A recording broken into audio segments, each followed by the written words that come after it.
What's going on, guys? Coming at you from Central Florida, Zone 9B. I'm making this video today because a lot of people ask me all the time, is it possible to grow fruits and vegetables where we live here in Central Florida, Zone 9B? And I always tell them yes. And a lot of people wonder, well, is it actually worth it? You know, are you going to put way more money into the garden than the savings you get out of growing your own vegetables? And well, my answer is kind of complex, so instead of giving one answer, I'm going to make a series of videos throughout this growing season with different varieties of vegetables to show how each one performs, the cost to grow it, what I put into it, and then how much food we get out of it. But for today, I'm just going to say that I do believe that it's worth it, especially if you grow the right stuff. And you know, there is this sense of accomplishment when you grow your own food. So to me, that is such a nice feeling, and knowing that it's truly organic, because really when you pay those high prices at the store, you don't know what was sprayed on that stuff. So my long answer is yes, I think it's worth it, but we're gonna have to break it down in several videos throughout the growing season. So if that is something that you're interested in, make sure to stay tuned and stick around. But for now, let's just see some of the benefits that I'm reaping from my garden with minimal effort, to be honest with you. Here's a couple cabbages I just picked. Look at these things. That's a big hand right there, you know. Those are some big cabbages. I just picked those out of my little earth bed right here. You can see the smaller one was here, the bigger one was there. Honestly, minimal effort. I didn't do a whole lot. Look, that summer squash had its first bloom on it this morning. I'm gonna go ahead real quick. I'm gonna harvest this star fruit and I'll cut it up. My wife and I can split that for a snack after a while. But yeah, so we just harvested these big cabbages. That's going to be the first part of the harvest. Didn't do it with the camera because it's kind of hard to hold the camera and harvest a cabbage. But we are going to walk over here. We're going to harvest some broccoli. Now these broccolis here, I already harvested the main crown, you know, that comes out of the center of the broccoli. It was actually a really good size, and now it's been growing back through all these side shoots, and there's actually a good amount of broccoli coming out of here. A lot more than I was expecting, and that's just the beginning. That's just a little bit. I think I'll let some of these other ones grow a little bit bigger.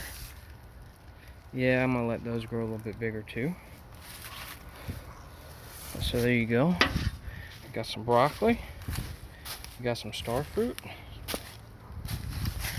I'm gonna come over here. I'm gonna harvest some of these lower leaves of my Brussels sprouts. Do that for a couple reasons. First reason is because it's delicious.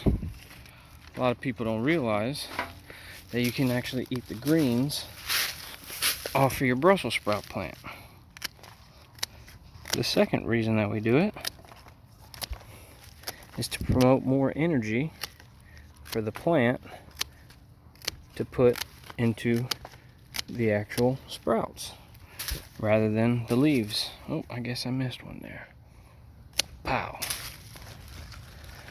So sure, Brussels sprouts take a really long time before they're ready to harvest. But that being said, you get to eat the greens the whole time they're growing.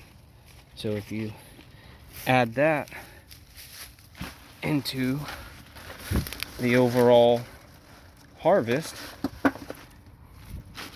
I would definitely say that so far we've probably already got enough food from just the greens that it's made it worth it to grow. I'm gonna come over here. I'm gonna harvest some rosemary so I can use it this evening. So now we've got Brussels sprout greens, rosemary, star fruit, broccoli. I'm gonna come over here. We're gonna search around in here for a second, and we're gonna find a couple of nice turnips that I can cook up. And again, multi-purpose. Gonna eat the roots. Oh, here's a nice one back here. Come on, buddy. Don't want them to get too big because then the roots can get kind of bitter. But we can eat the roots as a healthier potato substitute. Look at that, guys.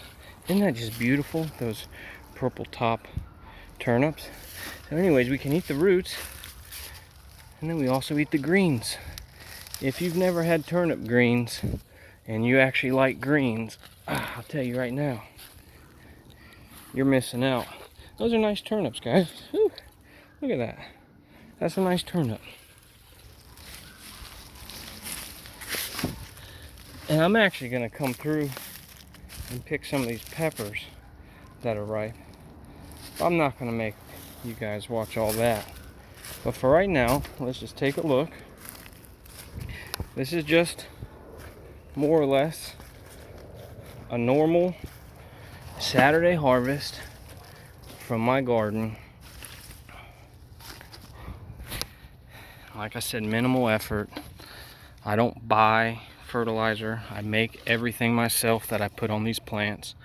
We don't put pesticides. Sometimes it's a bummer. I actually lost a cabbage to some caterpillars, my nemesis. But it is what it is, you know? So right now we've got all of this stuff from Central Florida, Zone 9B. You guys stay tuned for a lot more gardening this season. Thanks for watching.